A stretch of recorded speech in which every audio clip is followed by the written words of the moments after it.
देना चाहता हूं कि आपने दुनिया के सबसे बड़े लोकतंत्र के महापर्व में हिस्सा लिया।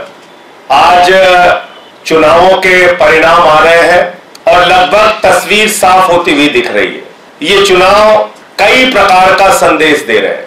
एक सबसे बड़ा संदेश इस चुनाव में दिया जा रहा है जनता के द्वारा कि 10 साल के भारतीय जनता पार्टी के शासन से लोग दुखी हैं, परेशान हैं और वो इस सरकार को हटाना चाहते हैं। महंगाई से दुखी हैं, बेरोजगारी से दुखी हैं, तानाशाही से दुखी हैं।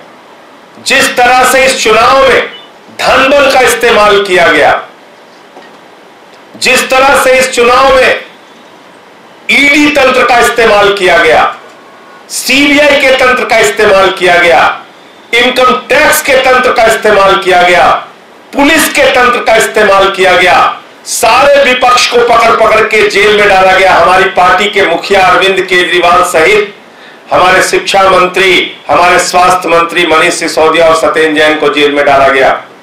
पूरे चुनाव को प्रभावित करने की एक गहरी साजिश रची गई। उसके बावजूद भारत के लोकतंत्र की एक खूबसूरती है कि देश की महान जनता ने कहा बीजेपी वापस जाओ। ये नारा है इस देश की जनता का। उन्होंने बाबा साहब के संविधान को बचाने के लिए वोट दिया। भारत में आरक्षण की व्यवस्था जो दलितों के, वंचितों के, शोषितों के, पिछड़ों के, आदिवासियों के लिए है, उसको बचाने के लिए वोट किया। और अभी तक के जो नतीजे सामने आ रहे हैं, भारतीय जनता पार्टी को बहुमत होता हुआ नहीं दिख रहा है और पिछले बार की तुलना में लगभग 60 सीटें बीजेपी की कम हो रही हैं। अब जरा सी भी नैतिकता है भारत के प्रधानमंत्री में, जरा सी भी नैतिकता अगर देश के प्रधानमंत्री नरेंद्र मोदी जी में है तो उनको इस्तीफा दे देना चाहिए, क्योंकि उन्होंने तो 400 पार का नारा दिया था। 400 पार। लेकिन देश की जनता समझ गई कि ये 400 पार चाहिए संविधान को बदलने के लिए, ये 400 पार चाहिए आरक्षण को खत्म करने के लिए, ये 400 पार चाहिए अपने पूंजीपति मित्रों को फायदा पहुंचाने के लिए। और इसलिए देश की जनता ने यह परिणाम दिया है। भारतीय जनता पार्टी के लिए यह बहुत बड़ा सबक है, लेकिन शायद वो सबक नहीं लेंगे, क्योंकि उन्हें तो झगड़ा करना है। ये चुनाव का परिणाम भारत के अंदर नफरत की राजनीति के भी खिलाफ है, तानाशाही की राजनीति के भी खिलाफ है। ये चुनाव का परिणाम इस बात का भी संकेत है कि नफरत की बुनियाद पे हिंदुस्तान नहीं बनेगा, मोहब्बत की बुनियाद पे हिंदुस्तान बनेगा। तो इसलिए मैं इस देश की महान जनता को बधाई देना चाहता हूं कि लोकतंत्र के इस महापर्व में आपने हिस्सा लिया और एग्जिट पोल के परिणाम को पूरी तरीके से आपने ध्वस्त किया और ये बताया कि हम लोकतंत्र के अंदर अपने मुद्दों के आधार पर वोट देंगे, पार्टियों का चयन करेंगे।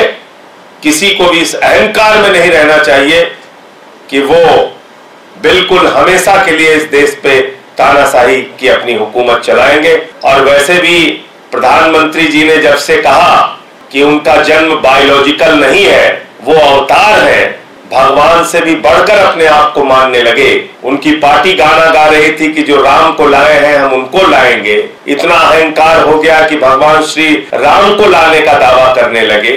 इतना अहंकार हो गया कि भगवान जगन्नाथ जी उनके भक्त हैं, ऐसा दावा करने लगे। तो आज बजरंगबली का दिन है, मंगलवार का दिन है और उनको एक संदेश, एक संकेत भगवान ने, प्रभु श्री राम ने, बजरंगबली जी ने, इस देश की जनता ने दिया है। उससे कितना सबक लेते हैं नहीं मालूम, लेकिन वास्तव में ये भारत के लोकतंत्र की महान जनता है जो ये बताने के लिए मैदान में आई कि आप इस देश में तानाशाही की हुकूमत नहीं चला सकते।